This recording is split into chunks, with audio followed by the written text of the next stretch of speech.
Alejandro Garnacho menjadi bintang kemenangan Manchester United atas Leicester City di putaran keempat Piala FA. Dengan tim Ruben Amorim tertinggal 1-0 di babak pertama, perubahan dilakukan untuk membalikkan keadaan dan menang 2-1. Amorim menarik keluar Patrick Dorgu pada menit ke-45, mengakhiri debut yang menurut media Denmark sangat menarik. Keputusan ini terbukti tepat bagi Manchester United karena menghasilkan comeback dengan Joshua Zirkzee yang tampil mengesankan selama penampilannya dengan sebuah gol. Pemenang pertandingan terjadi di Fergie Time dengan Harry Maguire mencetak gol di depan Stretford End yang memicu selebrasi besar. Meskipun tidak mencetak gol, Alejandro Garnacho lah yang menjadi pengubah permainan bagi United. Setelah ia masuk di babak kedua. Berbicara kepada pers setelah pertandingan, Garnacho mengungkapkan pesan yang diberikan Amorim kepadanya sebelum dia memasukkan pemain berusia 20 tahun itu. Amorim memintanya bermain seperti yang dia inginkan dan nikmati saja. Setelah itu, Garnacho berbicara tentang Amorim dan memuji pelatih kepalanya.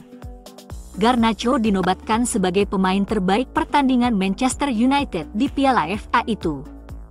Penampilan Garnacho melawan Leicester sangat mengesankan karena dribble langsungnya menyebabkan berbagai masalah bagi The Foxes, dan itu juga berperan besar dalam gol Zirkzee.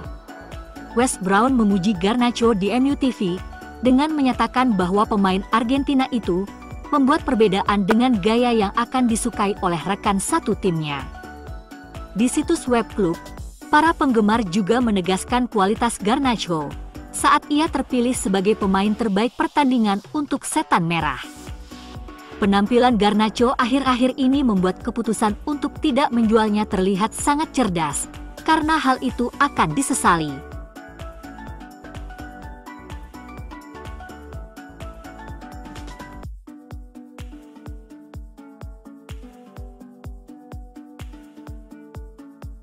Tim U18 Manchester United sedang mengalami kemerosotan performa yang belum pernah terjadi sebelumnya menjelang menghadapi Liverpool pada Sabtu pagi. Tim U18 Manchester United berusaha untuk kembali menang pada Sabtu pagi saat bertandang ke Liverpool. United unggul lebih dulu pada menit ke-17 lewat tendangan bebas. Tendangan sudut Jim Twites ke tiang belakang disundul Albert Mills melewati kotak penalti dan bola jatuh ke kaki Victor Musa.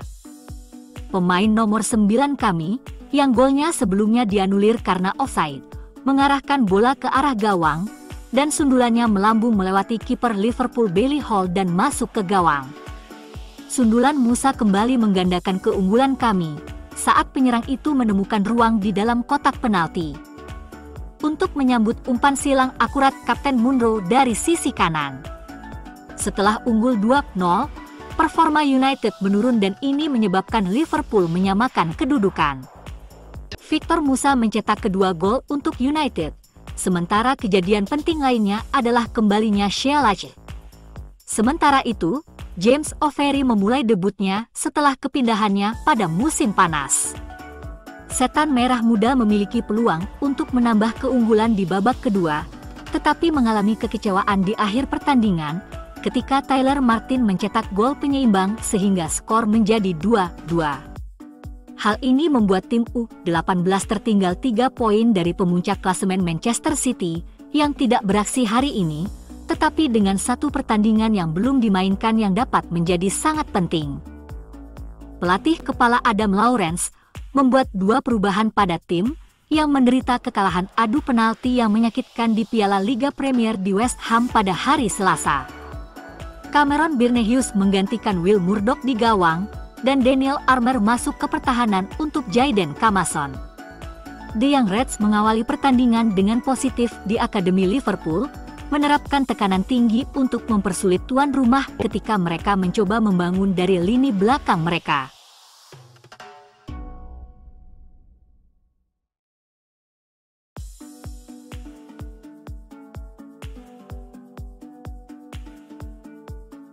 MU terus terpuruk di bawah pelatih Ruben Amorim.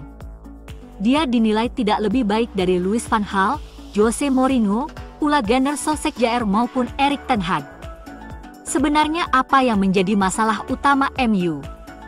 Mari kita lihat di 2 musim sebelumnya, di mana Erik ten Hag mencoba membangkitkan setan merah.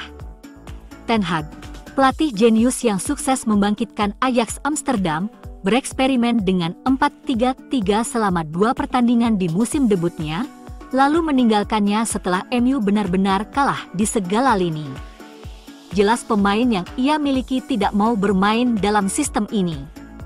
Di tahun keduanya, ia mencoba 4-3-3 lagi selama 2 pertandingan sebelum meninggalkannya karena alasan yang sama.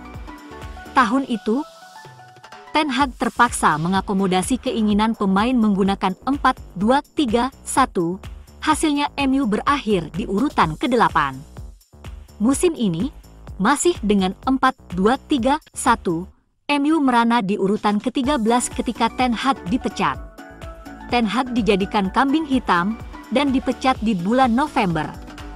Jadi, apakah 4-3-3 itu bencana, 4-2-3-1 buruk, dan sekarang 3-4-2-1 juga menjadi masalah? Pertimbangkan ini bahwa masalah sebenarnya terletak pada pemain. Mourinho bertikai dengan Pogba, Ten Hag berseteru dengan Sancho, Amorim dengan Rashford. Ini tentang pola pikir mereka, usaha mereka, dan atmosfer beracun yang diciptakan oleh tim dengan mayoritas pemain yang dibayar terlalu tinggi, dinilai terlalu tinggi, dan gampang berpuas diri. Tidak ada sistem taktis yang berhasil dengan kurangnya kerja keras. Percayalah pada Ruben Amorim, bersabarlah, dia akan sukses di sini. Demikian nasihat pendukung Sporting.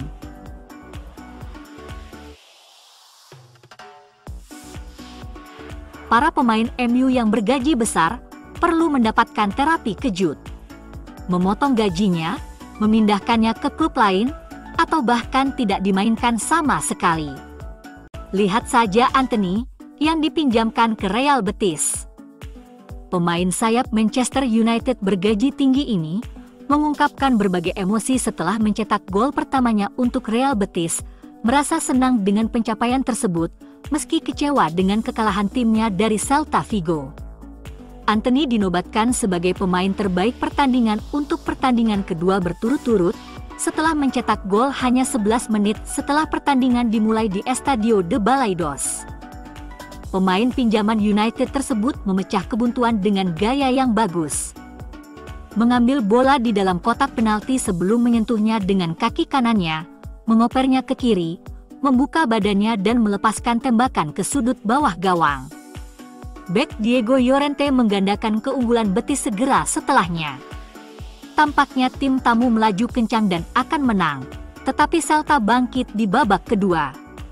Celta mencetak 3 gol untuk akhirnya menang dan membuat Betis mengalami kekalahan yang pahit.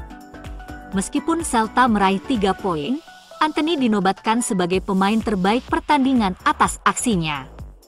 Selama 72 menit ia berada di lapangan, Antony menyentuh bola sebanyak 45 kali dan berhasil menyelesaikan 22 dari 29 operan yang diselesaikannya. Ia berhasil menyambar 1 umpan silang yang ditepisnya.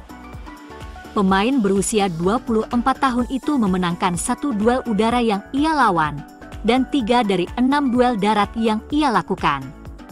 Tampil sangat jauh berdedikasi dibanding saat di MU.